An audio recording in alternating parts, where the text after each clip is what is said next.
Welcome to the Most High Show, a show about recovery, spirituality, and all that. Produced, posted, and hosted by people in recovery who have strength and hope and want to share it with you. If you or someone you love is suffering, we want you to know you are not alone. This is the Most High Show.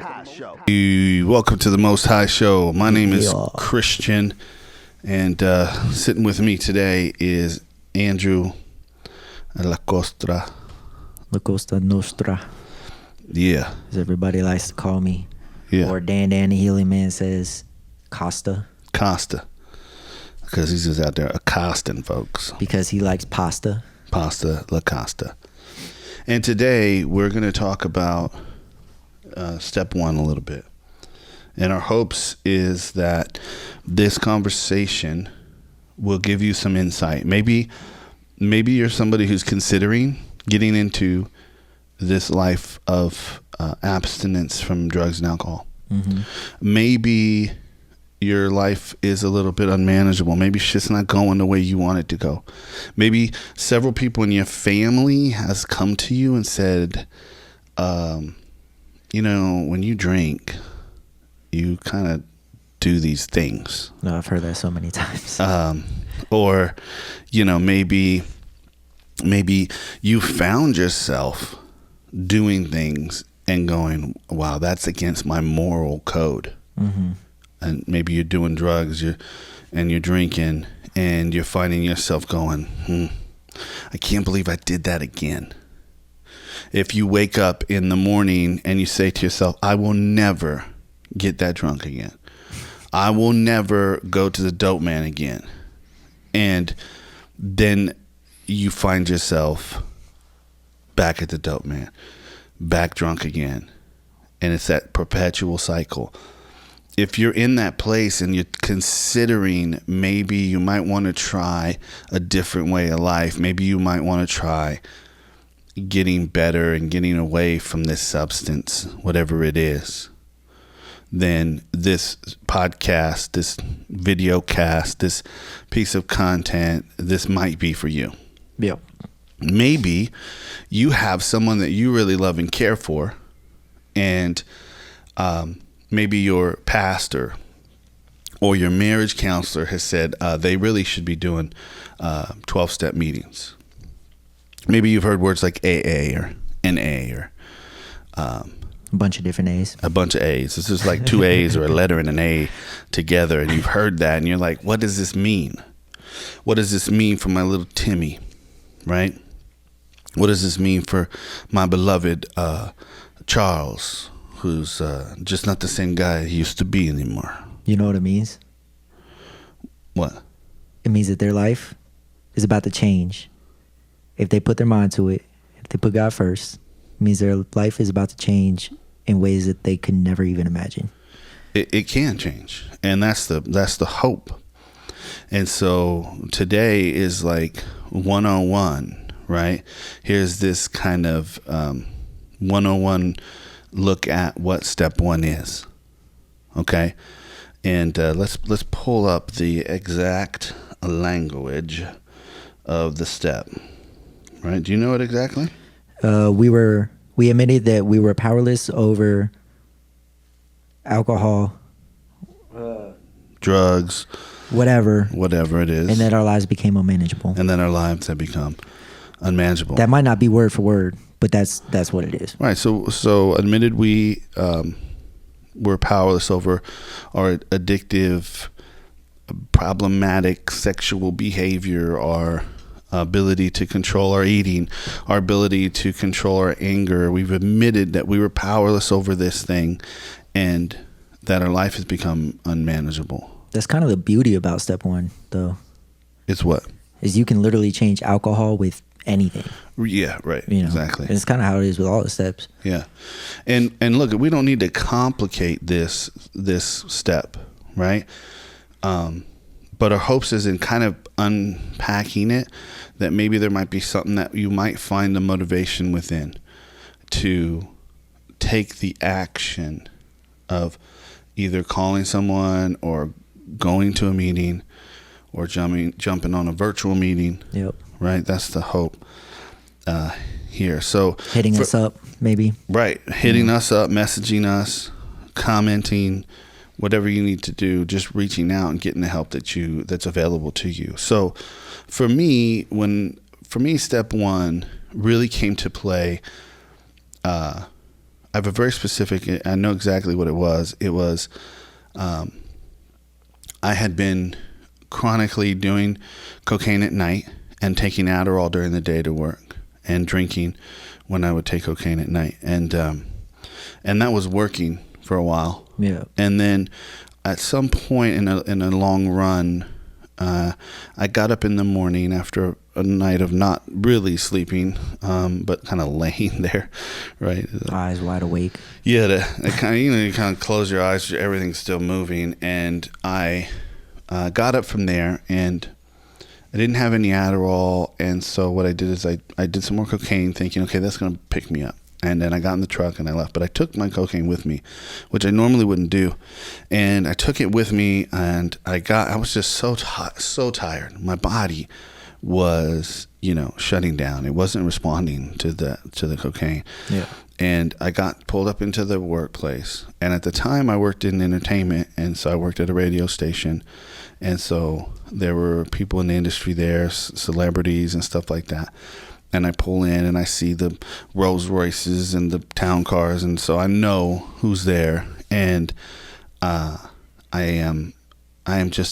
can't will myself through it, And I do some more cocaine in the truck, thinking that's gonna pick me up, and I lay back down, and I just fall asleep, and I'm out, and I'm out for 2 hours, and then I wake up, or maybe it's even more than 2 hours. I wake up, and now I'm extremely late for work. I haven't called in, checked in. As far as my wife's concerned, I left for the job, right? And they had already known that I was having issues. They were already in the process of trying to help me get help. Yeah. But we were trying to get some things done at work so that when I left, because it's pretty integral to that whole thing, that if I would leave, that it wouldn't upset the whole flow of the job, right? So I sent an email out that's very cryptic, because I drive around to get Wi-Fi at Dunkin' Donuts in my truck, right? And then bear in mind, I'm still ate up, right? And so I don't want to actually come eyeball to eyeball with any other human. Yeah. And so I send an email out, and it's like, I got to work and crashed, meaning I crashed, like I fell asleep, but the email wasn't specific in that. So you were just broad about the whole thing. Sent to my boss. I'm not going to make it in. I'm not doing good. Boom. And then sent sort of the same email to my wife.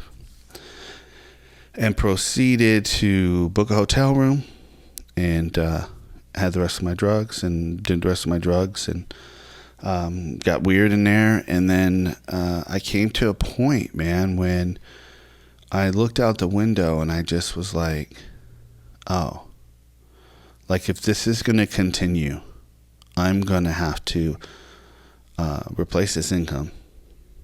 And I know how to do that, but I'm going to have to do some crazy, foul things to keep this lifestyle. Mm-hmm. And there was something within me that was like, nah, I'm not willing to do that, And so I had that kind of moment of like, where I became willing, because I admitted I was powerless, and I admitted that my life was unmanageable. I seen it, right? That for me, that was the personification of that step for me. Yeah. And it really, was an eye opener. And so from that point I said, I got to get in now.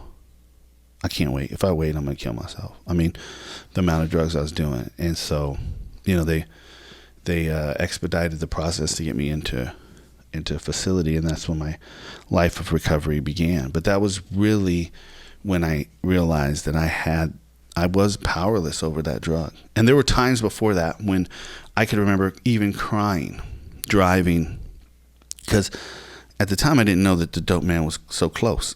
Yeah. I learned he was close in rehab, but at the time I didn't know the dope man was close. And so I had to go downtown or into other parts of the areas to get my dope. And I could remember driving and just crying and telling myself, you could just exit the freeway, just get off, turn around. You just turn around. You don't really need this thing. And I couldn't will myself to not do it.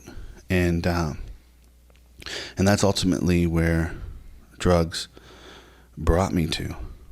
And one other thing I want to say, and then I'd like to hear what you felt like you hit that part. But for me, there's a moment when you're doing drugs that the bag runs out, the drugs run out, The bottle goes dry. The bottle goes dry, and it's that time in the night when dope man's not picking up, the liquor store ain't open no more, and it's hard to find your drug of choice.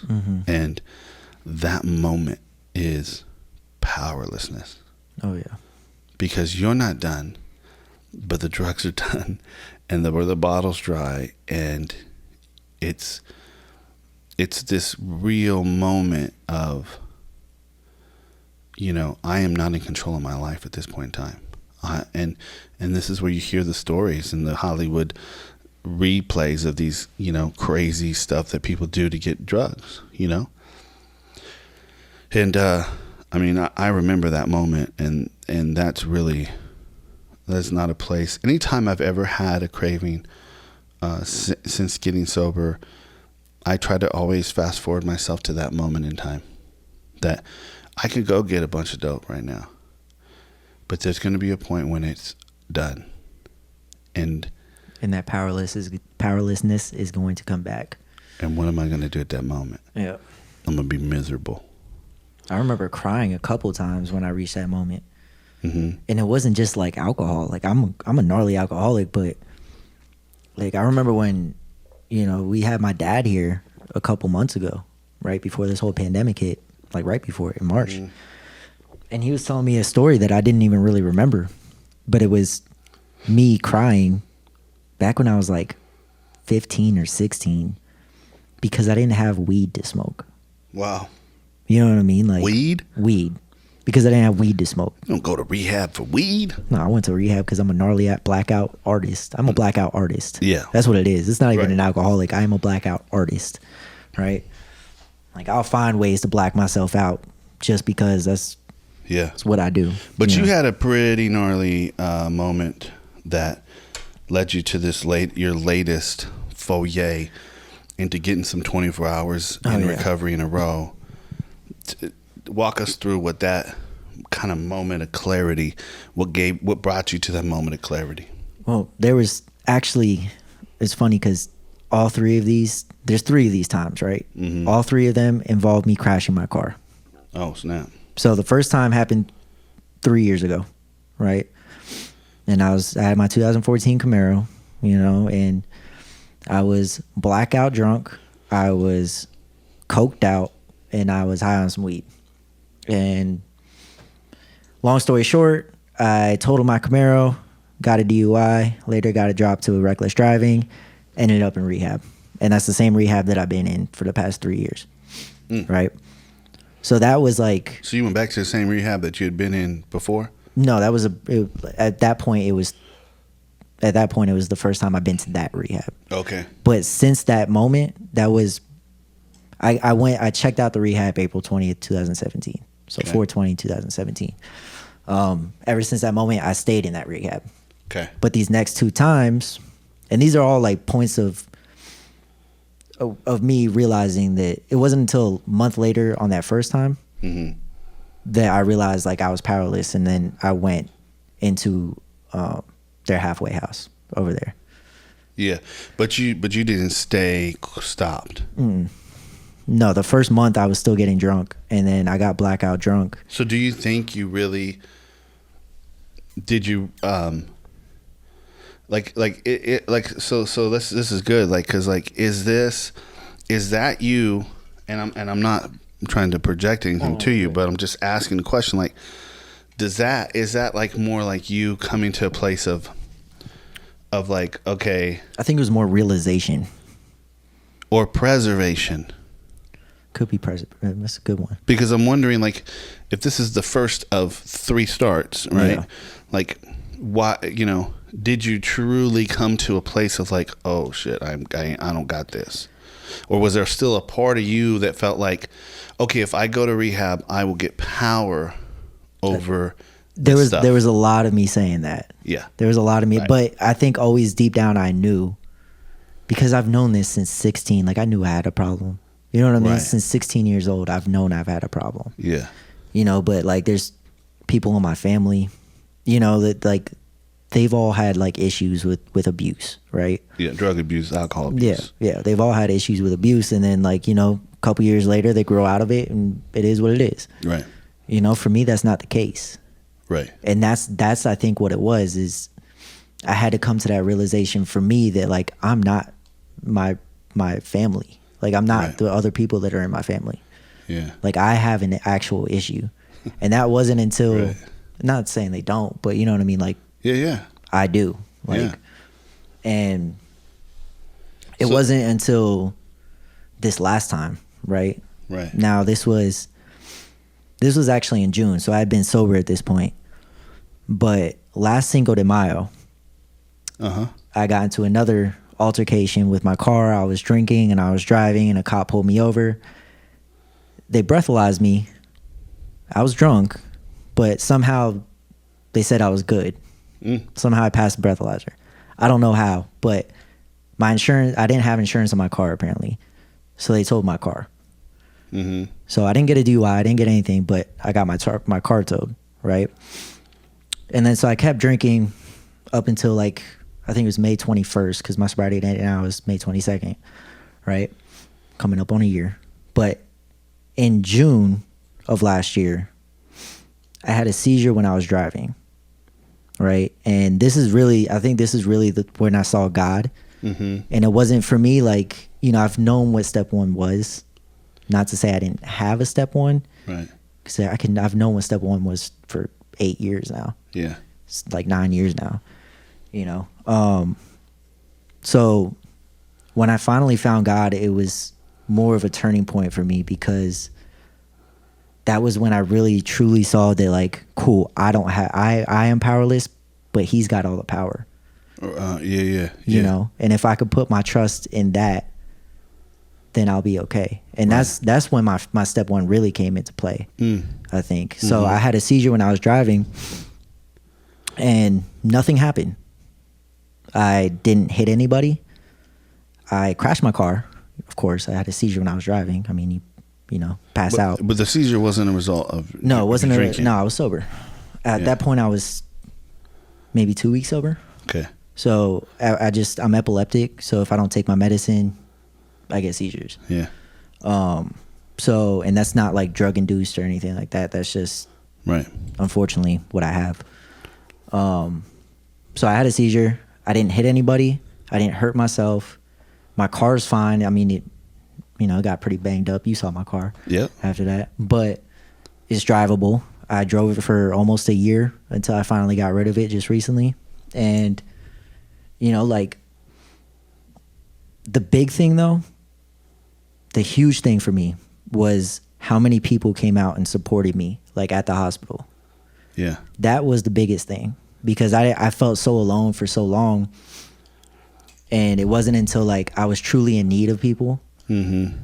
that God actually like opened all that up and kind of brought me to the light. Like, So it's almost like you kind of couldn't really get step one until you had kind of this revelation of two and three in a sense, right? Mm-hmm. Which that's the thing, is like we think linearly, humans, and we also think dualistically, and so for you, it's like when you realized that there was, it's like this, like this is what I'm observing as you're talking. I'm kind of thinking to myself, like it's almost like when you realized that there was a path forward, that was when you were like almost like allowed yourself to go, okay, I can see there's a way to go. Now I can truly admit that I'm powerless and my life's unmanageable. Mm-hmm. It's almost like when you didn't see a path forward, you just like couldn't come to that place of surrender and acceptance of what and who you were, because it's like there's no alternative. yeah. And once you saw an alternative, it was like, okay, I can admit it now. I mean, I'm stubborn. Yeah. You know, I think a lot of alcoholics and drug Uh-huh. addicts are stubborn and hard-headed. Uh-huh. You know, and so Yeah. sometimes that's, for me at least, that is the case. Yeah. You know, but even though I didn't necessarily like have a step one, I was still working. I was still moving on and working the rest of the steps. And my step one came a little bit later on. Yeah. You know, because I've been through the steps like 3 times in these past 3 years. Mm-hmm. You know, so I've worked all the steps. More so this last time, Yeah. the best that I could than any other time before. Yeah. You know, but like I still got a lot. Every time I go through the steps, I'm still learning things. Yeah. You know. So this is off of the book Breathing Underwater by Richard Rohr. And this is one of the things that he says in his observations of the 12 steps. Breathing underwater is about 12 steps and Christianity. But here's what he says. We are all spiritually powerless. However, and not just those physically addicted to substance. Alcoholics just have their powerlessness visible for all to see.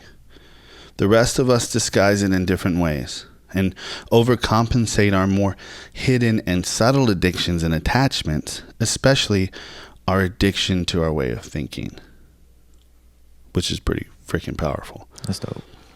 Yeah, because on one level, in order for us to actualize into our full spiritual self, it sounds real weird, but in order for us to get to that place, you have to at some point acknowledge that the current container or situation is insufficient, right?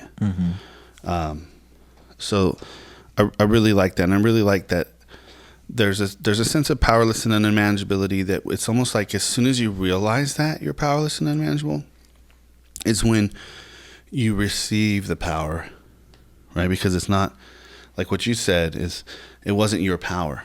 It was God's power. Right.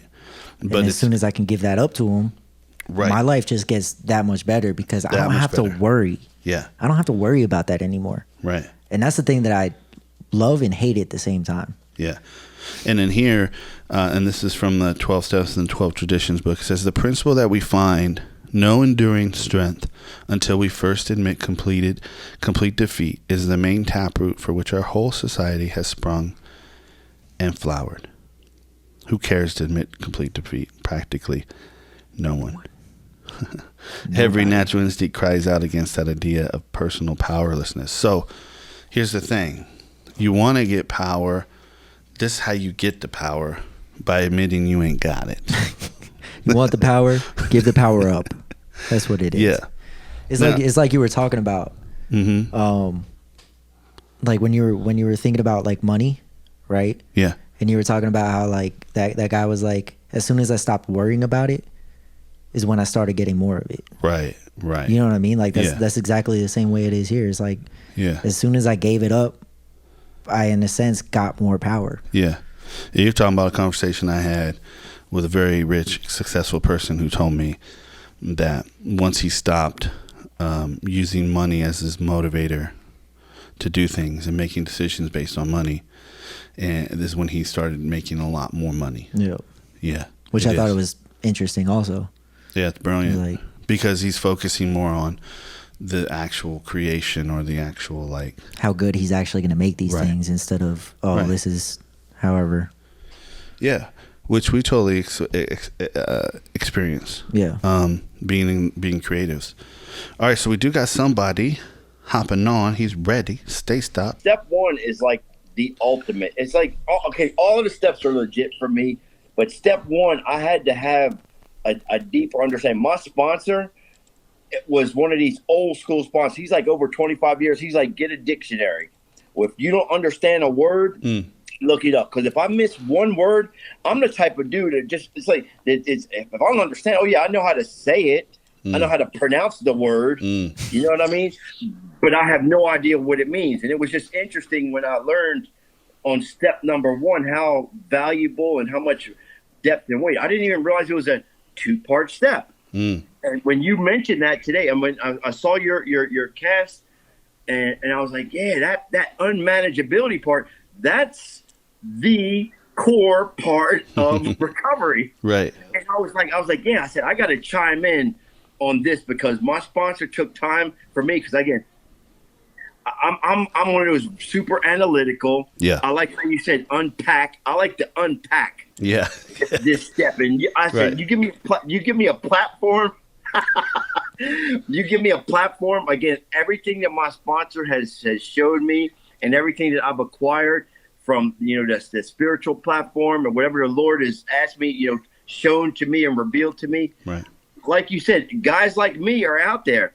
I believe I have the ability to share and to unpack those words Yeah. in the actual depth of step number 1. Because again, any problems with 2, 3, 4, 5, 6, 7, 8, 9, 10, 11, 12, we're going back to number 1. Yep. Yeah.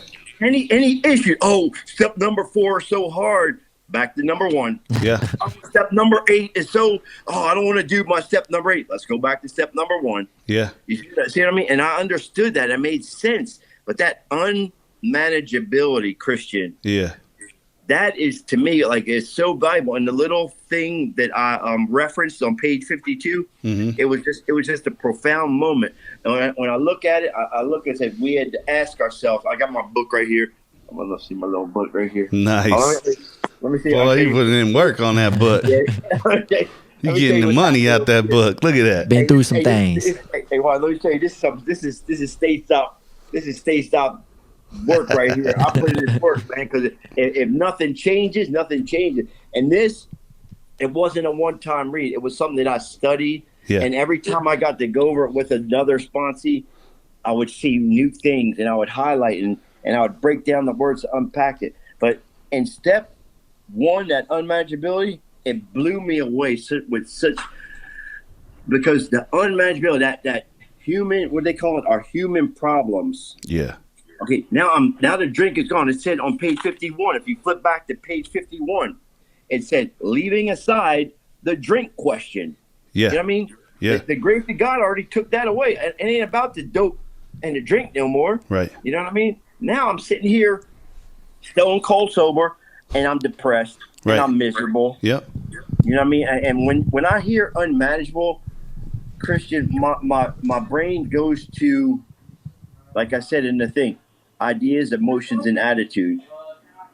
Those things right there are like cute or like essential because Yeah. Yeah. no matter how you shake it, those things, if any of those are out of a line, my old behavior says, forget this. I'm going to disconnect. Yeah. I have to isolate. I have no other choice but to isolate. And for me, isolation means I'm going to get a sack of dope. I'm going to go get me some Jack Daniels. I'm going to go get me whatever it takes. And I'm just, I'm not going to bother nobody, bro, because Right. you know what? If I'm going to feel like this sober, I'm going to feel like this loaded. Yep. Yeah, So for that- sure. Yeah. So real quick, when I hear unmanageable, I don't think necessarily, yes, financial, job, all those things are definitely part of it. But when I hear unmanageability, that emotional state comes up for me. Yeah. I don't know how to manage. I'm pissed. I'm frustrated for what? I don't even know. I got everything. Yeah, right. You know what I mean? Right. I got it all. I got it all back. Everything. Right. And now I'm still sitting here, irritable, restless, discontent. That's what has to be managed. And for me, the unmanageability in step number 1, it had to be unpacked further because I needed to understand what is going on here. It said prey to misery, depression, couldn't make a living, feeling of uselessness. You know what I mean? Uselessness. That's unmanageability. I feel useless. Okay, I'm a father, but my daughter, she got her friends. She don't want to. Okay, my daughter's mother, she's doing her own new relationship. My friend over here, some other chick I'm sure. Okay, nobody wants to hang out or talk to me. Right. I feel useless. Right. I don't know what to do. So guess what? I know what to do. So I had to learn how to manage that and be able to sit with myself. You know what I mean? And that's the manageability. One more time, Christian. Right. Again, how do I manage the outside world coming at me sideways? Right. How do I manage the fact that my lady is this or that way? How do I manage? See what I mean? I gotta learn. And again, I'm not perfect because I flip a switch. I still flip switches. Yeah. Oh yeah. You know what I mean? I'm still freaking act a fool. Yeah. But the difference is now I catch it. I see. I'm like, dang, I messed up, man. I gotta get this right. Yeah. That's all program. That's all me going. Like you said, what part did I play in this? Yeah, man. That's a management technique. Most high. Step one, unmanageability. Though this whole program is about it's a management. Yeah. It's a management system. How can I get my life is unmanageable without it? Again, and guess what? Wait, let me correct that. How did I manage it before? Destructive behavior. Right. Okay. Watch this. Getting loaded. Yeah. Right. Lying, cheating, stealing, lying, cheating, right? That was my management technique before. Yeah. Right. Now I'm saying, hey, look, what does it say? 52. When we saw others solve their problems by a simple reliance upon the spirit of the universe, we had to stop doubting the power of God. Our ideas did not work, but the God idea did. So now you're asking me to bring God. I got a new manager, a new employer. Mm-hmm. There it is again, Christian. Yeah. That's a management. Unmanageable. Guess what? Let's get a new employer. I'm fired. I'm now fired. Right. I'm officially fired because my life's unmanageable. Yeah. And again, I've tried it 20 plus years. Yeah. 20 plus years to get it right and to do it, manipulate it so it could fit my friggin' own insatiable, never satisfied self. Here I am trying to chase it and practice and try. And guess what? As long as that dope is right beside me, I'm gonna keep falling off every single time. So unmanageability, getting that new manager with the Most High, you know what I mean? The Lord of, but again, that's the challenge right there. Why do I have to do that? Why can't I just manage it myself? Right. Ready for this, you guys? Here it is. That actually is managing it myself. Right. By me bringing in some steps. Yeah. Right. By me bringing in some steps and working them where they need to be worked. Right. Because we can take those steps and apply them. And guess what? That is me doing it. Yeah. But it's a joint thing. You know what I mean? It comes together. It goes from soloist me to, hey, let's bring God in.